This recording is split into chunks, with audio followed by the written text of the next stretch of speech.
ఇటు తెలంగాణలో కూడా తీవ్రత పెరిగి అనేక జిల్లాల్లో కనిష్ట ఉష్ణోగ్రతలు సింగిల్ డిజిట్కి పడిపోయాయి.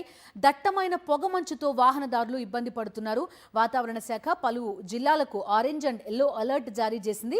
మరో 2 రోజులు చలి కొనసాగే అవకాశం ఉందని, కనిష్ట ఉష్ణోగ్రతలు సాధారణం కంటే 3 డిగ్రీల నుంచి 4 డిగ్రీల వరకు తక్కువగా నమోదయ్యే అవకాశం ఉన్నందున ప్రజలు అత్యవసరమైతే తప్ప బయటకు రావద్దని హెచ్చరిస్తున్నారు. విశాఖపట్నంలో పొగమంచుతో విమాన రాకపోకలకు అంతరాయం ఏర్పడింది. విశాఖ రావాల్సిన 2 విమానాలను అధికారులు దారి మళ్లించారు.